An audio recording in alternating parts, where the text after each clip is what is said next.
Saudara, sebanyak 500 kepala keluarga korban bencana banjir dan longsor di Kabupaten Pidijaya siap ditempatkan di hunian sementara.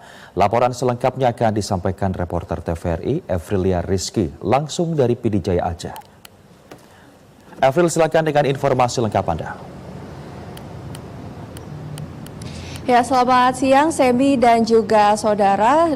Dapat kami informasikan bahwa sebanyak 155.193 jiwa atau 49.800 kepala keluarga saat ini masih bertahan di pengungsian pasca bencana banjir dan longsor yang melanda wilayah Aceh di sejumlah wilayah di Aceh pada akhir November 2025 lalu. Pemerintah pun terus memacu pembangunan hunian sementara atau huntara. Data warga di pengungsian tersebut ini dihimpun oleh Pos Komando Tanggap Darurat Bencana Hidrometeorologi Aceh hingga Selasa 13 Januari 2026 pukul 55 waktu Indonesia Barat.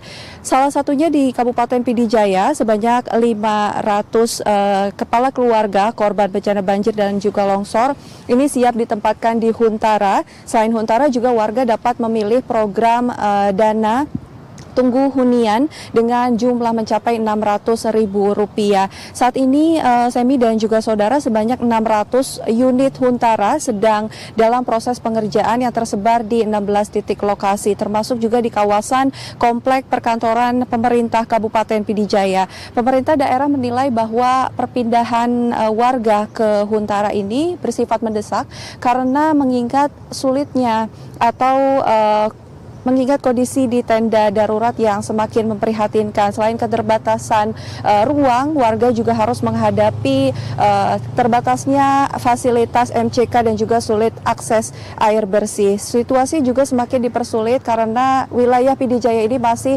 sering dilanda oleh banjir susulan. Dan saudara dan juga Sebi, korban banjir dan longsor Kabupaten Pidijaya akan siap untuk tempati hunian sementara yang saat ini hampir rampung pembangunan. Lokasi huntara itu juga berada di sebelah atau di samping kiri dan kanan posko bencana Tanggap Darurat Kabupaten Pidijaya. Dan selain program huntara, pemerintah juga sudah mengusulkan program dana tunggu hunian. Selain itu, untuk rehabilitasi dan juga rekonstruksi sudah diusulkan sebanyak 200 unit rumah, baik rusak berat dan juga rusak ringan. Proses pembangunan huntara saat ini juga terus dikebut oleh berbagai pihak terkait, dimulai dari pemerintah daerah, kemudian juga unsur TNI Polri, hingga partisipasi masyarakat setempat. Dan sementara itu Bupati Pidijaya Sibral Malasyi mengatakan pemerintah pusat juga sudah menyetujui untuk membantu sepenuhnya Kabupaten Pidijaya.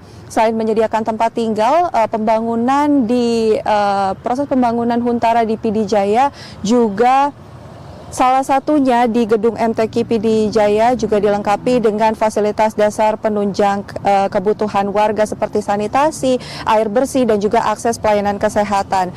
Dan sementara itu pemerintah daerah juga memastikan bahwa seluruh proses pembangunan ini itu dilakukan sesuai dengan standar keselamatan dan juga kebutuhan warga terdampak. Demikian informasi yang dapat kami sampaikan. Kembali ke studio, Semi. 500 keluarga di Pidijaya siap menempati huntara. Terima kasih Evrilia Rizky melaporkan langsung dari Aceh. Selamat bertugas kembali, Evril.